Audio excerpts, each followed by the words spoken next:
आइए हम एक छोटे से गांव में चलें जहां अन्ना नाम की एक लड़की रहती थी। अन्ना का परिवार बहुत गरीब था। उसके पिता फ्रांसिस्को, मां इसाबेल और बड़ा भाई एंटनी सभी ने मिलकर बहुत कठिनाई से जीवन बिताया। फ्रांसिस्को बार ठीक करने या बाजार में सामान ढोने का काम करके थोड़े पैसे कमाते थे। इसाबेल गली में सब्जियां बेचकर कुछ पैसे कमाती थी। लेकिन एंटनी को काम नहीं मिला क्योंकि उसके पास अनुभव की कमी थी। इस परिवार का जीवन आसान नहीं था। एक बार किराया न दे पाने के कारण उन्हें घर से निकाल दिया गया।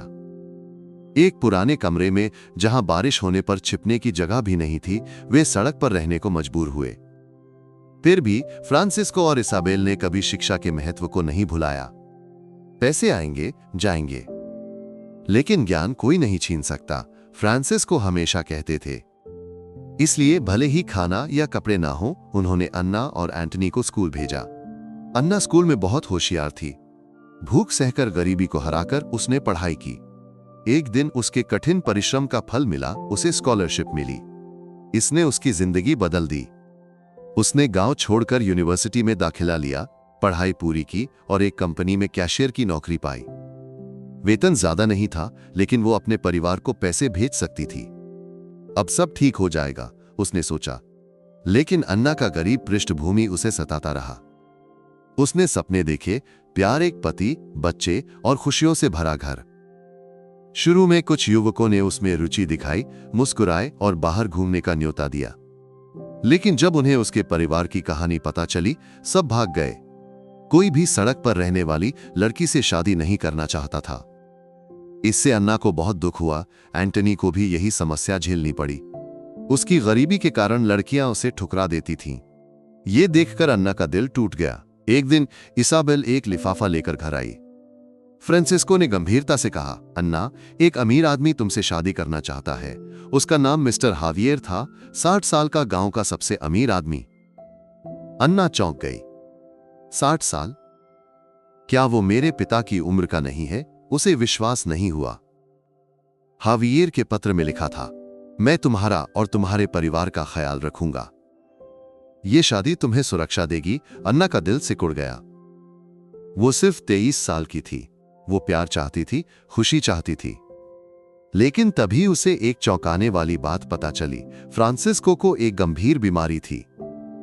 इलाज के लिए बहुत पैसे चाहिए थे जो उनके पास नहीं थे। अन्ना को लगा कि इस शादी के अलावा उसके परिवार को बचाने का कोई रास्ता नहीं है। वो रोई, लेकिन फैसला लिया, मेरे परिवार के लिए मैं ये करूंगी। शादी के दिन उसने नीली फ्रॉक पहनी, बालों को खूबसूरती से सजाया। हावियर के आने का इंतजार करते हुए वो डर से बैठी थी। एक काली कार आई और उसमें से एक बूढ़ा आदमी उतरा, पूरी तरह सफेद बाल, थोड़ा झुका हुआ शरीर। लेकिन उसकी आंखों में एक गर्मजोशी थी। उन्होंने बात की। हावियर ने उसके साथ दयालुता से व्यवहार किया, उसके सपनों के बारे में पूछा। तुम्हारी तरह बुद्धिमान लड़की मैंने पहले नहीं देखी, उसने कहा। अन्ना का डर कम हुआ। शायद ये इतना बुरा नहीं होगा, उसने सोचा। शादी हो गई। सफेद फ्रॉक में अन्ना एक दुल्हन की तरह चमक रही थी, लेकिन उसका दिल भारी था। हावियर उसे शहर में अपने बड़े घर ले गया। सब कुछ शानदार था, बड़े कमरे, चमकता फर्श, महंगी चीजें। लेकिन अन्ना को डर लग रहा था। उस रात उसे अपने पति के साथ एक कमरे में रहना था। उसे किसी पुरुष के करीब होने का अनुभव भी नहीं था। हावियर ने उसका डर समझा। तुम्हें डरने की जरूरत नहीं, ये तुम्हारा घर है, उसने दयालुता से कहा। फिर वो नहाने चला गया। अन्ना बिस्तर पर बैठी रही, उसका दिल तेजी से धड़क रहा था। घंटों बीत गए, लेकिन हावियर वापस नहीं आया। केवल पानी की आवाज सुनाई दे रही थी। क्या हो रहा है? वो डर गई। अचानक बाथरूम का दरवाजा खुला। वहां एक युवक खड़ा था, लंबा, मजबूत और सुंदर। अन्ना चौंक गई।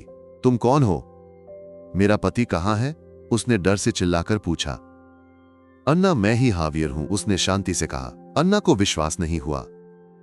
मैंने तुम्हारे दिल को परखने के लिए बूढ़े का वेश धारण किया था, उसने समझाया। असल में हावियर एक युवक था जो अपनी जिंदगी में सच्चा प्यार तलाश रहा था। उसने आगे कहा, मैंने तुम्हारी दयालुता देखकर तुम्हें चुना।